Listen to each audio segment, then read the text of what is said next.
నమస్కారం, నా పేరు డాక్టర్ షగుప్తా. నేను న్యాచురోపతి డాక్టర్ని.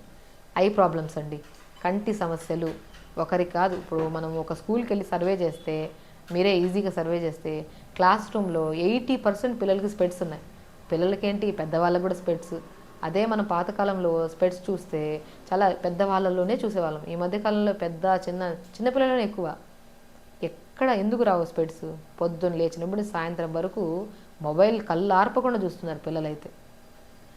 సైట్ పెరగడమే పెరుగుతుంది కానీ తగ్గడం లేదు. ఇంకా కొంతమందికి అయితే ఇంకా సోడా బుడ్డి కంటద్దాలు అంటారు, ఇంకా ఇంత మందంగా ఉంటాయి ఆ కంటద్దాలు, అవి పెట్టుకుంటున్నారు. సో కాబట్టి అధికంగా మొబైల్ యూజ్ చేయడం వల్ల, స్క్రీనింగ్ ఎక్కువైపోవడం వల్ల మనకి స్పెట్స్ వస్తే పిల్లలకి దయచేసి స్క్రీనింగ్ తగ్గించండి. దానివల్ల కొంతమంది ఒక ఒక ఒక సైడ్ కంటి చూపు తగ్గిపోయి ఎన్ని రకాల ట్రీట్మెంట్లు చేయించుకున్నా కూడా కంటి చూపు రాక ఎంతోమంది ఇబ్బంది పడుతుంటారు. కాబట్టి స్పెషల్ రిక్వెస్ట్, ఎందుకంటే నా దగ్గరికి వచ్చే ఐ ప్రాబ్లమ్స్తో వచ్చే ఎంతోమంది పిల్లల్లో ఫస్ట్ నేను ఐడెంటిఫికేషన్ చేసింది మొబైల్ యూజింగ్ ఎక్కువగా ఉంది. అది కూడా దగ్గరగా టీవీ చూసినా కొద్దిగా దూరంగా చూస్తారు. మొబైల్ అంటే ఎదురుగా పెట్టుకుంటారు, పడుకుంటున్నప్పుడు ఈవెన్ తింటున్నప్పుడు కూడా మొబైలే ఉంటుంది. చిన్నపిల్లలు అయితే అన్నం తినట్లేదని చెప్పి మొబైల్ ఎదురుగా పెడుతుంటాము, మనం పెడుతుంటాం. దానివల్ల డైజెషన్ ఇష్యూస్ వస్తాయి. వాళ్ళకి న్యూట్రిషనల్ డెఫిషియన్సీస్ ఉండడం వల్ల పిల్లలకు మాట తొందర రాదు.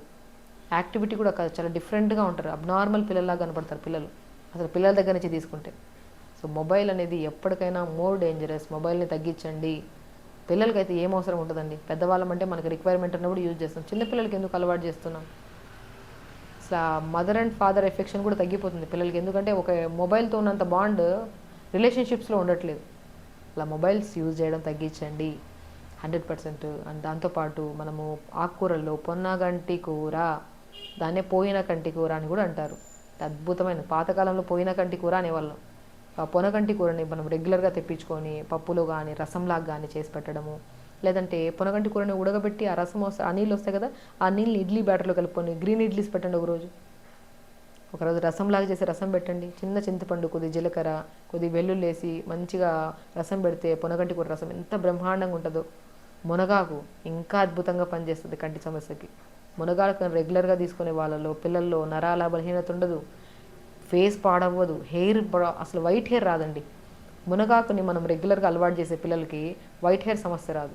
ఇప్పుడు వైట్ హెయిర్ అంటే ఇప్పుడు 10 మందిని తీసుకుంటే దాంట్లో 8 మంది వైట్ హెయిర్తో సమస్యతో ఇబ్బంది పడుతున్నారు. వైట్ హెయిర్ అనేది కనపడదు మనకి మునగాకు పెట్టడం వల్ల. చూసారా, ఆకుకూరలోని అద్భుతమైన యూజెస్ ఉన్నాయి. కానీ మనం ఏం చేస్తాము, ఇంట్లో 4 ఉంటే ఒక కట్ట తెస్తాం, ఆ కట్ట ఉడకబెట్టి పెడతాం, పిల్లలకి ఇస్తే 4 దాంట్లో ఆకుకూరలన్నీ పక్కనే పెట్టింటారు. అట్లా అయిపోయింది జనరేషన్. మనం దాని బెనిఫిట్స్ తెలుసుకొని పిల్లలు కూడా ప్రాపర్గా పెట్టడం స్టార్ట్ చేస్తే వాటి వల్ల ఎన్నో రకాల రోగాలు రాకుండా మనం కాపాడుకోవచ్చు. Constipation, skin problems, eye problems and specially brain memory పెరగడానికి కూడా అద్భుతంగా పనిచేసే ఆకుకూరల్లో పొనగంటి కూర, మునగాకు, బచ్చల కూర అండి, మెంతి కూర, ఈ 4 కూరల్ని మనం ప్రత్యేకంగా వాడండి. ఐరన్ కూడా చాలామంది ఆడవాళ్ళలో ఐరన్ డెఫిషియన్సీ వల్ల కూడా ఇబ్బంది పడుతుంటారు. పాలకూర అద్భుతమైన ఐరన్ కలిగి ఉంది. ఈ 5 ఆకుకూరలు ప్రతిరోజు అట్లీస్ట్ ఒక్కొక్క రోజు ఒక ఆకుకూర తెప్పించుకొని తినే వాళ్ళలో ఏ సమస్యలు ఉండవు అంటా నేనైతే. ప్రత్యేకంగా కంటి సమస్యలు అయితే అస్సలు మన దరిదాపులు రావు. సో పిల్లలకి పాలకూర తెచ్చిపెట్టండి, మెంతికూర పెట్టండి. మునగాకు అయితే ఇంకా సుప్రీం ప్లాంట్ అది.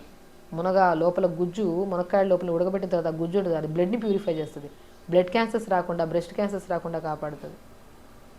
మీరు వినడమే కాకుండా దీన్ని మనం ఫుడ్ రూపంలో కూడా తీసుకుంటా ఉంటే ఎన్నో ఎన్నో రకాల డిసీజెస్ రాకుండా, కౌంట్లెస్ డిసీజెస్ అండి. ఒకసారి మన జబ్బును బారిపడితే అది రికవరీ అవ్వలేము తొందరగా. హెల్తీగా ఉండడానికి ఈజీ వేస్ కొద్దిగా కష్టంగా అనిపించవచ్చు, కానీ స్టార్టింగ్లో అవన్నీ తెప్పించుకొని వండుతున్న టైం అది ఏదో అంటారు. చాలామంది నేను అంటుంటాను, మొబైల్ యూజ్ చేసే టైము హాఫ్ టైం మనం కిచెన్లో యూజ్ చేస్తే, కిచెన్లో వండుతున్నప్పుడు కాన్షియస్గా వండితే ఈ రోగాలు రావంటాను నేను. సో కిచెన్లో వండుతున్నప్పుడు మొబైల్స్ దూరంగా ఉంటాడు. ఇప్పుడు ఏంటంటే యూట్యూబ్ పెట్టుకొని కిచెన్లో వండుతున్న వంట కూడా యూట్యూబ్లో ఆవిడ చెప్పింది వండుతున్నాం. ఇంకా మనం ఇప్పుడు చాలామంది అంటుంటారు, తల్లి వండితే ఒక ప్రేమ వస్తుంది వంటలో అంటారు. ఎందుకంటే కాన్షియస్గా మా పిల్లోడికి ఇంత వేయాలి, మా బాబుకి ఇంత వేయాలన్న కాన్షియస్తో మనం వేస్తాం కాబట్టి వాళ్ళు తింటున్నప్పుడు వాళ్ళకి తగినట్టు మనం వేసింటాం కాబట్టి తింటాం. కానీ ఇక్కడ ఏం చేస్తున్నాం, ఇప్పుడు జనరేషన్ మారింది. జనరల్గా చెప్తున్నాను, అందరూ ఇట్లా నేను జనరల్గా మన దగ్గరికి వచ్చిన వాళ్ళకి ఏం వంట వండారంటే మేము ఇది నేర్చుకున్నాం మేడం అక్కడ, ఒక అలా అయిపోయిందండి జనరేషన్. కాబట్టి ఆ పాత కాలంలో ఉన్న అవి లేవు ఇప్పుడు. కంటి సమస్యలు వస్తున్నాయి, డయాబెటిక్లు చిన్న వయసులోనే వస్తున్నాయి, జుట్టు తెల్లబడిపోతుంది. ఇవన్నీ మనం అలవాట్ల వల్ల. మనకు తెలిసిన వంటే మన పిల్లల కోసం కానీ మన ఫ్యామిలీల కోసం వండుతున్నప్పుడు వాళ్ళ టేస్ట్ బడ్స్ని బట్టి వాళ్ళకి ఇంతేస్తే నచ్చుతుంది ఇంతేస్తే మంచి ఆ విధానంలో వండితే వాళ్ళు కూడా మంచిగా తింటారు. ఆకుకూరలు కూడా మంచిగా వండండి, ఆకుకూరలు బాగా పెట్టండి. ఫ్రూట్స్లో కూడా మస్క్ మిలన్, జామకాయ బాగా పెట్టండి. వాటర్ బాగా తాగించండి, స్క్రీనింగ్ తగ్గించండి. మార్నింగ్ లేచిన తర్వాత ఖచ్చితంగా ఐబాల్ మూమెంట్స్. మనము మనిషికి 4-5 రోజులు అన్నం తినకుండా ఒక చోట మూలను కూర్చొని నిస్సత్తుగా నీరసంగా అయిపోతాడు. అదే మూమెంట్ ఉంటే యాక్టివ్గా ఉంటాడు. ఇప్పుడు కంటికి మూమెంట్ ఉండాలి. కంటి చుట్టూ ఆ మజిల్ ఉంది కదా, ఆ మజిల్కి మూమెంట్ లేకపోతే ఎంత నిస్సత్తువ అయిపోదు నర్వ్స్ అన్ని. కంటే I up down sides clock wise anti clock wise rotations చేసుకొని మార్నింగ్ లేచాక ఇలా మంచిగా రబ్ చేసుకొని ఇలా పెట్టి పొద్దున్న లేచిన వెంటనే ఒక 5 నిమిషాలు, సాయంత్రం ఒక 5 నిమిషాలు చేసుకొని ఆకుకూరలు బాగా తీసుకోండి, వాటర్ బాగా తాగండి. అప్పుడు చూడండి 100% మీ బాడీలో ఒక ఐ సంబంధిత ప్రాబ్లం కోసం చేస్తే నరాలు స్టిమ్యులేట్ అయ్యి బాడీ మొత్తం యాక్టివ్గా ఉంటుంది. ఏ రకమైన రోగాలు మీకు రాకుండా కూడా మనం కాపాడుకోవచ్చు బాడీని. కాబట్టి హెల్తీగా ఉండండి, హ్యాపీగా ఉండండి. నమస్కారం.